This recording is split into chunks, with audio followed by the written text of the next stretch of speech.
मेरा राउंड शुरू हुआ है और मैं देख पा रही हूँ कि यहाँ पे ये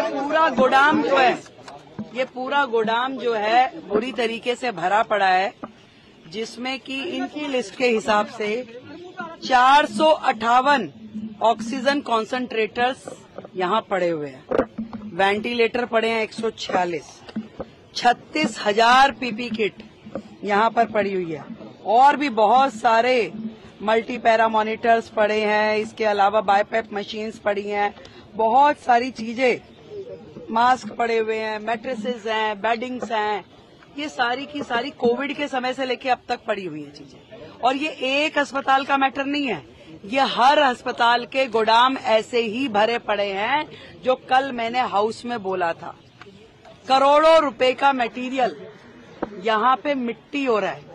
आज यदि हम किसी एक्सपर्ट से इसे दिखाएं भी तो भी ये यूटिलाइज होने की स्थिति में नहीं है। ये केवल आपके गोदाम भरे हुए हैं आज की डेट में, जिसे आप इस्तेमाल नहीं कर सकते। कोविड से लेके अब तक आप मानिए कि 458 ऑक्सीजन कॉन्सेंट्रेटर्स एक अस्पताल में पड़े हैं।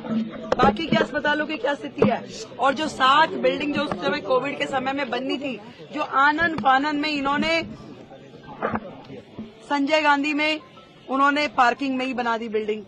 यहाँ पे इन्होंने पीछे के एरिया में, क्या एरिया है वो? स्पोर्ट्स ग्राउंड था, उसमें खड़ी कर दी बिल्डिंग, जिसमें किसी भी तरह की अस्पताल के लायक कोई फैसिलिटी नहीं करी गई। अनप्लान्ड तरीके से केवल एक पोटा केबिन जैसा स्ट्रक्चर खड़ा कर दिया गया, जिसपे करोड़ों रुपए की लागत से करोड़ों। कहाँ है हमारे हेल्थ सेक्रेटरी? हाँ जी, सेक्रेटरी साहब आइए। ये जो पीछे का पोटा केबिन बना, वो कितनी लागत का बना हुआ है? अभी तक कितनी लागत लगी है उसमें? जो यहाँ पे कोविड के समय की जो 7 बिल्डिंग्स में से एक बिल्डिंग है, टेम्परेरी स्ट्रक्चर जो बनाया, हाँ, सेमी परमानेंट स्ट्रक्चर, वो यहाँ पे अभी कितना % पूरा हुआ है?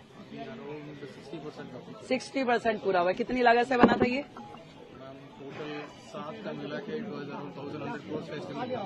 1,100 करोड़ का एस्टीमेट था, जो कि उस समय का शुरू हुआ 60% पे आज भी है। कोविड में बन नहीं पाई। वो सारे के सारे जो थे सेमी परमानेंट स्ट्रक्चर जो थे, 7 में से एक भी बिल्डिंग पूरी नहीं हुई और वो 1200 करोड़ से ज्यादा की लागत की पूरी 7 बिल्डिंग थी। और आज की डेट में अगर उसको रिवाइज एस्टिमेट भी माने तो लगभग 2000 से ऊपर तो 6 महीने पहले का इनका एस्टिमेट था।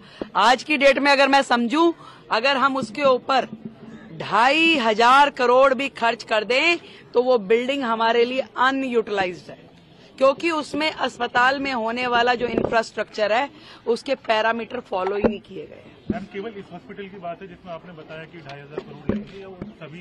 वो 7 बिल्डिंग जो उस समय सेमी परमानेंट स्ट्रक्चर बनाए गए थे, उसमें से एक बिल्डिंग ही है। यहाँ की बिल्डिंग की कॉस्टिंग कितनी है?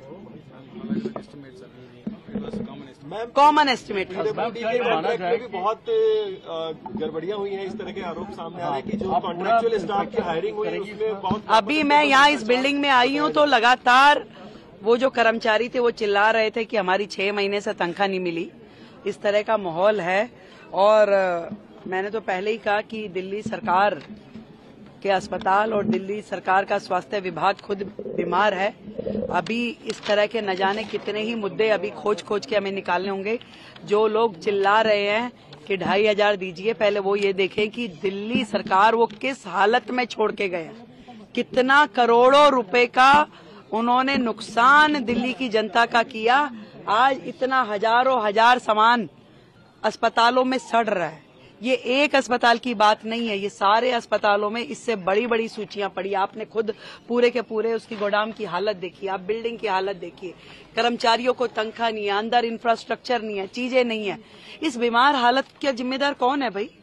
आज हमें तो इस स्थिति में आप देखे जा रहे हो। हम इसके लिए प्रयास करेंगे चीजों को ठीक करने की। आपने पूरे के पूरे सिस्टम को डिफंक कर दिया। आज वो अस्पताल जिसमें हजारों मरीज रोजाना आते हैं, वो इलाज नहीं पा रहे। बेचारे डॉक्टर्स एम्बेरस है। मतलब यहाँ के एमडी साहब जो हैं, इनके पास 4 हॉस्पिटल का चार्ज है। क्या इतने बड़े बड़े 4 अस्पताल की संभालने के लिए स्थिति में है? इतना ओवरबर्डन किया हुआ, एक अस्पताल आदमी संभालने में दिक्कत है। आज जो रिक्रूटमेंट होनी है, आज जो उन्होंने भर्ती करनी थी डॉक्टर्स की, एमडीज की, वो सब नहीं किया, उस सबको गड्ढे में डाल दिया।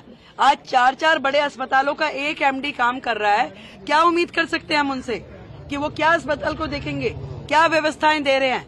ये जो आम आदमी पार्टी की सरकार है, केवल और केवल चैनल्स पे नोटंकी करने के लिए है। काम करने की दृष्टि से उनका हेल्थ मॉडल, उनका एजुकेशन मॉडल जीरो है, जीरो।